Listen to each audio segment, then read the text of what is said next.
예전에 부목사 시절에 저 개인적으로 참 어렵다고 느끼는 사역이 있었습니다. 신임 권사님들께 대표 기도를 부탁하는 일이었습니다. 대표 기도를 부탁하면 흔쾌히 수락하는 분들도 있지만 대부분 부담스러워하시면서 거절했습니다. 대표 기도라는 게 이 바이러스 감염되는 것 같아서 한 분이 기도하는 것을 거절하면 소문이 쫙 나요. 그러면 그 다음부터 모든 분들이 기도 안 하신다고 그렇게 말을 합니다. 그래서 저는 국리 끝에 묘수를 찾아냈습니다. 기도문을 기도자와 함께 작성하는 거예요. 이런 식입니다. 권사님 생각에 가정과 교회 그리고 나라를 위해서 지금 어떤 기도가 필요하시다고 생각하십니까? 물으면 권사님이 이제 이런 기도가 필요한 것 같습니다 이제 말씀하시잖아요. 그러면 그 기도 제목을 제 말투로 타이핑을 해서 적는 거예요. 제 기도문이 뭐 얼마나 훌륭하겠습니까? 그러나 대표 기도를 한 번도 해본 적이 없는 분보다는 아마 조금 나은 정도였을 거라고 생각합니다. 권사님은 대표 기도를 하시고 며칠이 지난 후에 케이크를 들고 제 방에 찾아오셨습니다. 그리고 케이크를 저에게 주시면서 이런 인사 말을 하셨어요. 목사님, 만나는 교인마다 기도에 은혜 받았다고 얼마나 칭찬하는지 몰라요. 너무 감사드립니다. 다 목사님 덕분입니다. 앞으로 잘 부탁드립니다. 아니 그건 뭐지? 드디어 우려했던 일이 벌어졌죠. 그때부터 권사님은 대표 기도든 가정 기도든 기도 순서만 되면 저에게 기도문을 써달라고 하시는 거예요. 그 당시 저는 뭔가 잘못됐다라고 하는 생각을 직감했습니다. 기도문을 써드리는 것은 목사로서 크게 문제가 되지 않습니다. 진짜 문제는요, 권사님이 하나님께 기도하는 것이 아니라 교인들의 칭찬을 위해서 기도하고 계시다는 거였어요. 한참이 지난 후에 저는 어렵게 권사님에게 말씀드렸어요. 권사님, 기도는 본인이 하나님과 직접 대면하는 과정입니다. 그렇게 말씀드리고 앞으로 교인들의 반응에 신경 쓰지 마시고요, 직접 기도문을 한번 써보십시오 라고 말씀드렸어요. 그랬더니 권사님이 하시는 말씀이, 목사님 안 도와주시면 다시는 대표기도 안 하겠습니다 그러시는 거예요. 여러분이 제 입장이었다면 그 권사님에게 어떻게 말씀하시겠습니까? 알겠습니다, 계속 기도하지 마십시오 라고 하시겠어요? 아니면 알겠습니다, 써드리겠습니다 하시겠습니까? 어떻게 하시겠어요? 반대로 여러분이 그 권사님의 입장이라고 한다면 어떠시겠습니까? 직접 쓰시겠습니까? 아니면 계속해서 목사에게 써달라고 조르시겠습니까? 제가 직접 쓰겠다고 하시는 분들은요, 칭찬을 연이어서 들어본 적이 없으셔서 그래요. 기도할 때마다 계속해서 칭찬 들어왔었는데 이제는 기도해도 어떤 반응도 없고 칭찬이 없다라고 하는 거 있잖아요. 생각보다 감당하기 어렵습니다. 부담스러워요. 요즘 음악계가 표절 시비로 아주 시끄럽잖아요. 남의 곡을 표절해서 팬들의 열광적인 인기를 경험하고 나니까요, 표절에 대한 유혹을 끊을 수가 없는 거예요. 대체 인기라고 하는 것이 무엇이기에 타인도 속이고 자기 자신도 속이게 되는 것일까요? 심리학자 프로이트는요, 인간을 행동하게 만드는 중요한 동력이 있는데요, 그 동력 중에 하나가 성적인 충동이라고만 했습니다. 또 하나 중요한 것은요, 위대한 사람이 되고픈 욕망이라고 말했어요. 철학자 존 듀이라고 하는 사람은 이것을 중요한 사람이 되고픈 욕망이라고 조금 다르게 설명했습니다. 좀 더 쉽게 말한다면 타인에게 인정받으려는 마음이에요. 사람은 타인에게 인정받으려는 본능이 있고 누구나 인정받으려고 행동한다는 것입니다. 예외가 없다는 거예요. 사람에게 인정받고 싶어하는 마음, 그렇게 나쁜 마음 아니에요. 다만 이 마음을 조절하지 못하면 인생에 심각한 문제가 일어난다는 것입니다. 왜냐하면 사람에게 인정받고 싶어하는 마음에 집착하면 그때부터 하나님에 대한 관심이 사라져요. 자신을 객관적으로 보지 못하게 됩니다. 모든 관심과 신경이 오로지 타인의 반응에 쏠려버리기 때문에 자신과 또 하나님에게 관심을 기울일 여력이 그만큼 없어지는 것입니다. 하나님의 존재를 망각하고 자신의 상태를 제대로 보지 못하게 되는 것이죠. 그렇게 되면은요, 자신의 생각과 판단을 절대화하기 시작합니다. 자신을 객관적으로 보지 못하니까 자기 생각이 옳은 거예요. 그리고 수시로 삶을 왜곡하며 합리화하게 되죠. 자기 판단대로 절대화하면서 행동했는데 조금 뜻대로 안 되면 합리화하는 거예요. 그리고 타인 때문이라고 말하면 상황을 왜곡하는 것이죠. 타인에게 인정받으려고만 하지 또 타인을 인정할 줄 모르는, 존중할 줄 모르는 삶을 살게 됩니다. 이러한 성향이요, 우리 모두에게 다 있다는 거예요. 우리 모두 오늘 말씀을 통해서 항상 하나님에게 집중하며 자신을 돌아보고 올바른 판단과 생각으로 삶을 살아가게 되길 주 예수 그리스도의 이름으로 축원합니다. 오늘 말씀을 보면 인간이 참 연약하다는 생각이 들어요. 이스라엘의 이 초대왕 사울왕이 무너진 이유는요, 거창한 데 있지 않습니다. 여인이 부른 승전가의 노랫말에 이 사울왕은 무너지기 시작했습니다. 7절 말씀을 보면 가사가 기가 막히지 않습니까? 사울이 죽인 자는 천천히요, 다윗은 만만히로다. 이거 우리나라 가락 이 운율에 맞춰서 이렇게 우아하게 한 거죠. 이 히브리어 보면 더 단순해요. 사울의 것은 천, 다윗의 것은 만. 이게 노래예요.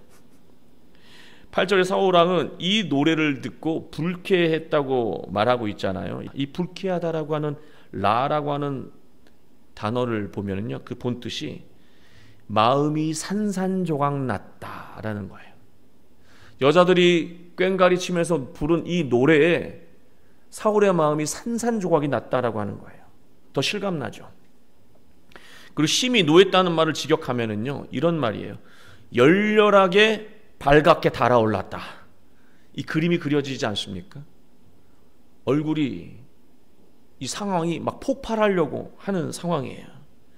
백성들이 자신보다 다윗을 인정하는 것을 사울왕은 견딜 수가 없었던 것입니다.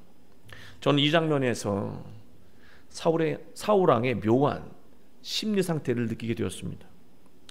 이 노래는요, 정말 생각이 없는 노래가 맞아요. 제정신이라면 지금 전쟁에서 돌아온 왕 앞에서 절대로 부를 수가 없는 노래예요. 만약 어떤 의도를 가지고 불렀다면 그냥 넘어가서는 안 되는 노래입니다. 그게 맞아요. 그러나 성경에서 사울왕이 이 노래를 듣고 여자들을 처형했다는 말이 없잖아요. 그것을 보면 나쁜 의도로 부른 노래가 아니라고 하는 것을 사울왕 본인도 잘 알고 있는 거예요. 그러나 사울왕은 이 노랫말이 가슴에 박히고 마른 거예요. 8절 말미에 이렇게 말합니다. 그가 더 얻을 것이 나라 말고 무엇이냐. 사울왕은 크게 의미를 둘 필요 없는 노랫말에 흔들렸고 어린 다윗이 나라를 넘보고 있다고 현실을 왜곡했습니다. 사울왕은 상황을 객관적으로 보지 못하고 판단력을 상실하고 만 거예요.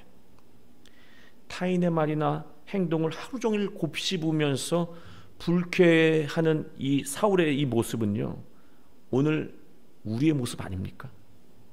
우리 일상에서 쉽게 나타나지 않아? 누구 말 때문에, 행동 때문에 하루 종일 그것을 곱씹으면서 불쾌해하잖아요. 일이 손에 안 잡힐 때도 있잖아요. 타인의 말과 행동에 무관심해도 문제지만 타인의 말과 행동으로 인해서 자신의 삶이 너무 많은 영향을 받는다면 자기 자신이 사람에게 과도하게 인정받고 싶어하는 마음을 가진 사울형 인간이라고 하는 것을 알아야 한다는 것입니다. 9절, 그날 후로 사울이 다윗을 주목하였더라. 이 주목이라고 하는 단어가, 이 아본이라고 하는 단어는요, 사악함이라고 하는 단어예요. 주목하다 뭘 이렇게 집중해서 봤다라고 하는 거지만, 이 단어는요, 사악함으로 봤다라고 하는 것입니다. 그 이후부터 사울 왕 마음에 다윗을 볼 때마다 사악함이 함께했다라고 하는 거예요. 다윗에 대한 나쁜 감정이 꽂히고 나니까 그 이후부터 다윗의 모든 행동이 다 나쁘게 보인 거예요. 내가 싫어하면 그 사람은 그때부터 그냥 나쁜 사람이 되는 거 아닙니까? 이게 우리의 모습이잖아요. 그 사람이 나빠서 나쁜 게 아니라 내가 싫어하기 때문에 그 사람은 나쁜 사람 아닙니까?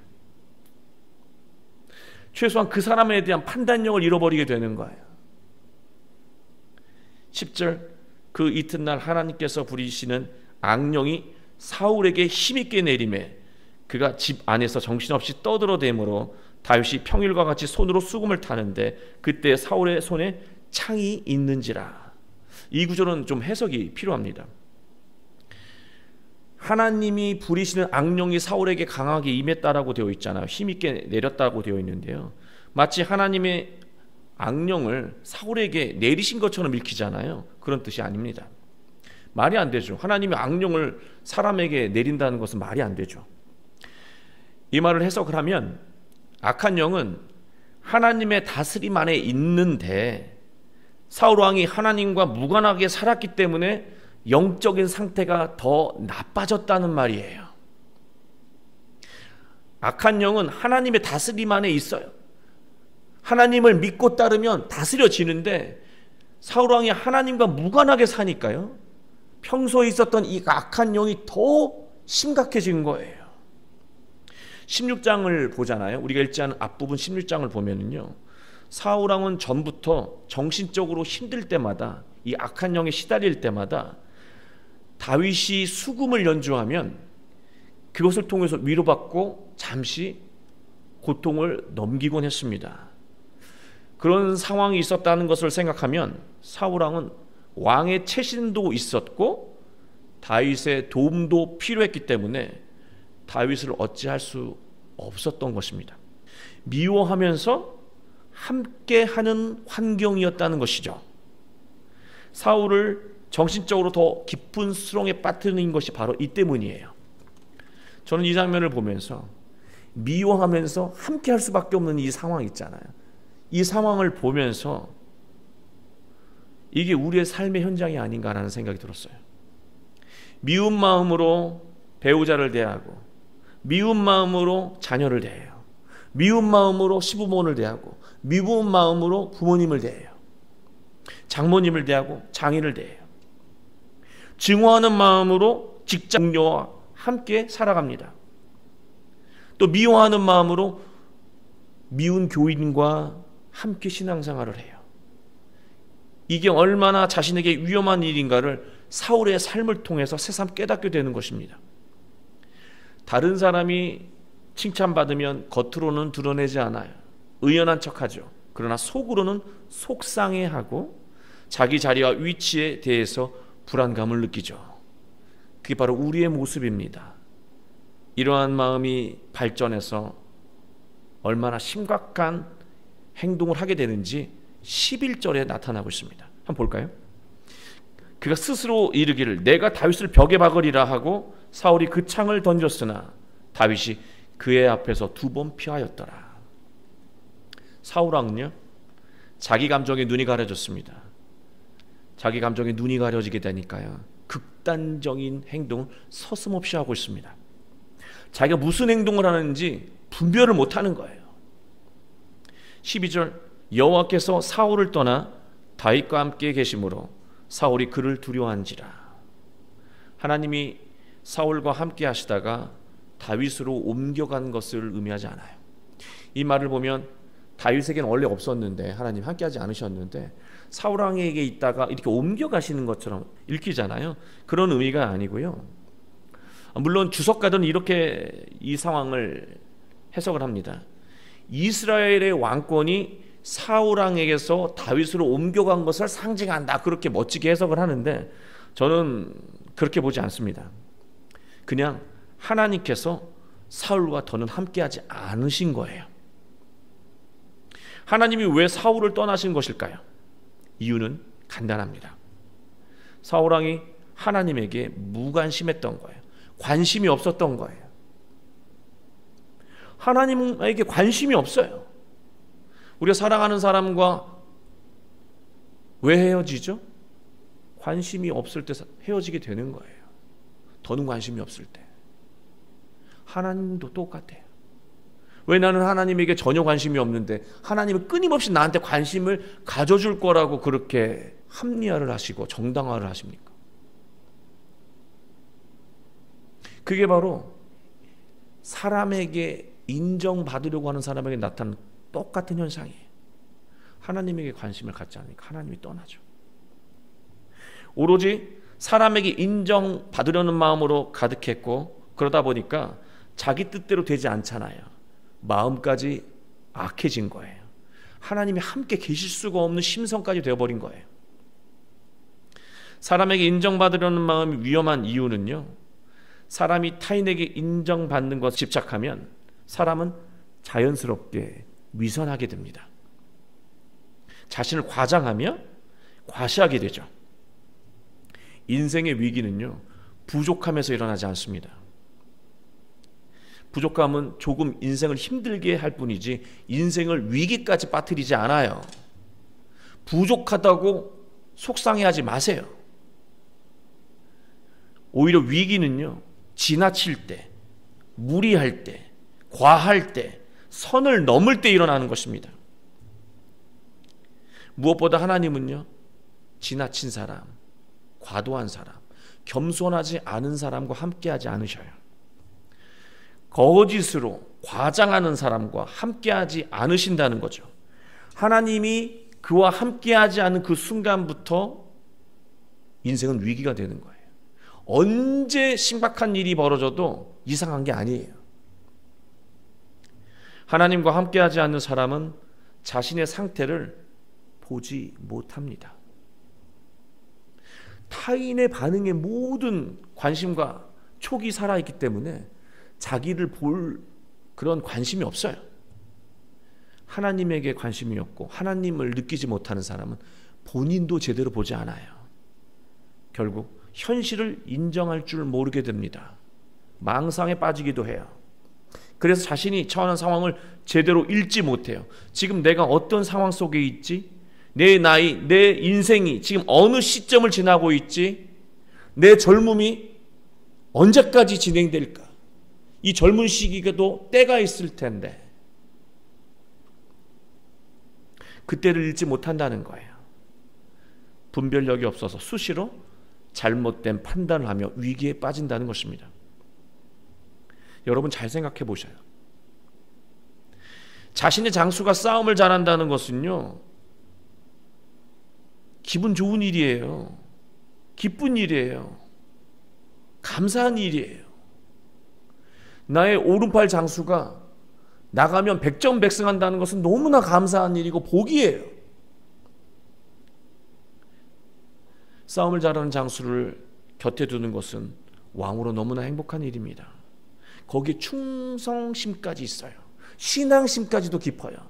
이거는 너무나 하나님께 큰 복을 받은 왕이에요.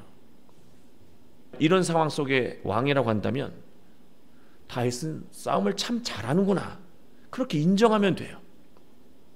그리고 사울 본인은 장수가 아니라 왕이잖아요. 왕 역할에 최선을 다하면 되는 것입니다. 그런데 사울 왕은요, 인기 있는 장수까지 되고 싶어요. 왕의 자리에서 내려와서 인기 있는 장수까지 되고 싶어요. 자신의 본래의 일보다 낮은 일에 모든 것을 총력을 다하고 있어요. 사람이 타인에게 인정받으려는 것에 집착하게 되면은요, 정말로 자신이 해야 하는 일에 집중하지 못하게 되고요, 보여지는 것에, 보여지는 일에 인생을 낭비하게 된다는 거예요. 젊은이들이 SNS, 인스타그램들을 하잖아요. 거기에 자신의 이야기들을 계속해서 올립니다. 계속해서 업그레이드를 하죠. 이것은 나쁜 일이 아니에요. 다만 소중한 시기에 좀 더 집중해야 하는 일을 나중으로 미루면서 그 일에만 몰두하는 것이 문제예요. 타인에게 자신을 근사하게 보이기 위해서 너무 많은 시간을 낭비한다면 그때만 이룰 수 있는 그 기회를 놓칠 수 있다는 거예요. 하나님과의 시간보다, 또 자신을 돌아보는 시간보다, 또 점검하는 시간보다 사람들에게 자신을 근사하게 보이기 위해서 보여지는 것에 모든 것을 기울이는 그 시간을 더 많이 갖는다는 것은 인생을 위태롭게 하는 일이라고 하는 거예요. 이것은 젊은이뿐만이 아니라 어른에게도 마찬가지입니다. 나이가 지긋한데도 지금도 체면 차리고 있어요. 교회 나오지 않는 자녀가 있다면 데리고 나오세요. 가족이 있다면 이제는 권면해서 기회를 주세요. 교회를 떠난 분이 있다면 격려해서 끌어오는 거예요. 이래서 체면, 저래서 체면, 이렇게까지는 해야 되나? 지금도 체면으로 인생을 살아가고 있다면 너무나 부끄러운 일이 될 것입니다. 나이가 들수록 하나님에게 집중하고 본질적인 삶에 최선을 다해야 돼요. 또 우리가 여기서 놓치지 말아야 할 것이 있습니다. 사울이 하나님과 함께하는 다윗을 두려워했다고 기록하고 있습니다. 사람들에게 인정받지 못하는 것에 불안해하고 두려워할 것이 아니라요, 내가 혹시 소외될까, 내가 인기가 떨어질까, 그것을 두려워하지 말고요, 하나님에게 인정받지 못할까를 더 두려워해야 한다는 거예요. 하나님의 관심에서 벗어나게 될까 더 두려워해야 한다는 거예요. 다르게 말하면 하나님의 관심이 줄어드는 것에 대해서 더 마음을 써야 한다는 것이죠. 다른 관점으로 보면 하나님이 함께 하시는 인생, 하나님이 인정하시는 삶을 살아가는 사람은 세상의 어떤 권세자도 함부로 대하지 못한다는 것입니다. 두려워한다는 거예요. 왜 우리가 위축되고 주눅들고 비유 맞춥니까? 하나님과 함께하지 않기 때문에 그래요. 내가 지금 하나님과 함께한다라고 하는 것을 알면 절대로 두려워하거나 위축되지 않는다는 거예요. 세상에 끌려가는 삶이 아니라 당당한 삶을 살아가게 된다는 말씀입니다. 사울은 다윗을 천부장으로 세우고 자기 곁을 떠나게 했습니다. 사울이 정말 살려고 애를 쓴 것이죠. 다윗은 백성 앞에 출입하며 천부장의 일을 지혜롭게 했다고 성경은 기록하고 있습니다. 이 출입한다라고 하는 단어가 계속 나오거든요. 다윗이 이 백성들 앞에서 계속해서 열심히 출입을 하니까 사람들이 다윗을 막 사랑해요. 존경해요. 따른다는 것입니다. 사람들에게 사랑받으려고 한 게 아니라 천부장 일, 자신에게 맡겨진 일, 더 정확하게 말하면 다윗은 사람이 중요한 게 아니고요, 사람의 인기가 중요한 게 아니라, 사람의 인정이 중요한 게 아니라 하나님이 인정하는 게 더 중요했어요. 그렇기 때문에 하나님에게 집중하다 보니까 하나님이 자신에게 주신 모든 일에 최선을 다하게 돼요. 자신의 일에 최선을 다하게 되니까요, 사람들이 그냥 막 사랑해요. 존경한다는 거예요. 사람에게 사랑받으려고 했을 때 나를 잃어버리고 위기에 빠지게 되는데요, 하나님에게 인정받는 삶을 사니까 이런 일이 벌어진다는 것이죠. 백성 앞에 출입한다는 말 두 단어로 되어 있거든요. 들어가고 나온다라고 되어 있어요. 저는 이것을 좀 우리 문화적으로, 우리 어법으로 좀 해석이 이루어져야 된다고 생각하는데요. 출입이라고 하는 것은 무엇인가 들어가고 나가고 만나고 헤어지는 것이잖아요. 만날 때도 백성을 생각하고요, 헤어질 때도 백성을 생각한다는 거예요. 앞뒤가 똑같은 사람이에요. 앞에서 말하는 것과 뒤에서 말하는 게 다른 사람이 아니에요. 위선하는 사람이 아니에요. 바로 다윗의 진실함을 말하고 있습니다. 진실한 게 무엇입니까? 늘 하나님이 나를 보기 때문에 한결같은 마음으로 살아가는 거예요. 나쁘다고 생각하면 비유 맞추기 위해서 좋은 말을 하는 게 아니라 이거는 나쁜 것 같습니다라고 정직하게 얘기하고요, 좋은 것은요, 아무리 위축돼도 이건 좋은 게 맞습니다라고 당당하게 얘기하는 것이죠. 거기에서 사람들이 사랑했고 무엇보다 하나님이 그 심성을 사랑하셨다라고 하는 것입니다. 갈라디아서 1장 10절을 보면 바울이 이런 말을 합니다. 이제 내가 사람들에게 좋게 하랴 하나님께 좋게 하랴 사람에게 기쁨을 구하랴 내가 지금까지 사람들의 기쁨을 구하였다면 그리스도의 종이 아니니라. 바울이 사람을 기쁘게 하는 일에 대해서 하찮게 여겼다는 말이 아닙니다. 사람들에게 인정받으려고 위선하거나 거짓을 행하지 않았다는 말이에요. 항상 자신을 보고 계신 주님이 기뻐하시는 일에 최선을 다했더니 사람들이 바울을 존경하고 사랑했다는 말이에요. 주님을 기쁘게 하는 것, 늘 나를 보고 계신 주님을 기뻐하게 하는 것, 그야말로 진실한 사람 아닙니까? 그 삶에서 사람들의 사랑과 또 기쁜 일들이 일어난다는 것입니다. 예수님은요, 어떤 인생을 사셨습니까? 예수님은 놀라운 일을 펼치시면요, 놀라운 기적을 이루시면요, 백성들이 열광을 했어요. 예수님을 믿고 수많은 사람들이 따라왔어요. 그러면 제자들은 늘 그 인기를 좀 누리고 싶어 했는데요, 예수님이 하신 행동은 한결같았어요. 여기서 떠나자. 사람들의 인기에 취하면 안 돼. 너 자신을 잃어버리게 돼. 신앙을 잃어버리게 되고 하나님을 잃어버리게 돼. 인기에 의존하게 된다는 거예요. 떠나자. 그리고 예수님은요, 늘 기도하셨어요. 예수님도 흔들리신 거예요. 인기 좀 누리고 싶은 마음이 문득 드실 때도 있었다는 거예요. 그러나 그 순간마다 예수님은 하나님의 마음으로, 하나님의 깊은 관계로 다시 마음을 가다듬으셨다는 말씀입니다. 신앙이 위대한 것, 복음이 위대한 것은요, 우리가 사람들의 인정받으려고 하는 마음을 이겼다고 쳐요. 그러면요, 그것으로 끝나는 것이 아니라 사람들에게 더 크게 인정받을 기회가 반드시 찾아온다는 것이죠. 다르게 말하면 더 크게 무너질 위기가 닥친다는 거예요. 그러나 신앙은요, 더 큰 위기가 닥쳐왔을 때도 의연하게 이길 수 있는 마음의 상태를 만들어 준다는 것입니다. 그게 바로 신앙, 복음의 위대함이라고 하는 거예요. 건강한 신앙, 예수님의 복음은 타인의 시선과 평가를 의식하며 스스로 얽매이게 만들고 위기를 자초하게 만들고 불행하게 만드는 그 상황에서 우리를 구원한다는 말씀입니다. 사랑하는 교회 여러분, 이제 사람에게 인정받으려고 살지 않으시길 원합니다. 저도 그렇게 살기 위해서 노력하길 원합니다.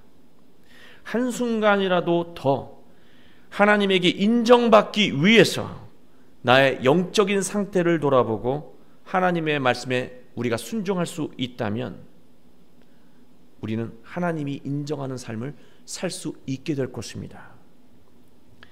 한 주간 하나님에게 인정받는 삶을 살아가시면서 온전한 분별력을 회복하고 세상에서 당당하게 승리하며 살아가는 여러분이 되시길 주 예수 그리스도의 이름으로 축원합니다.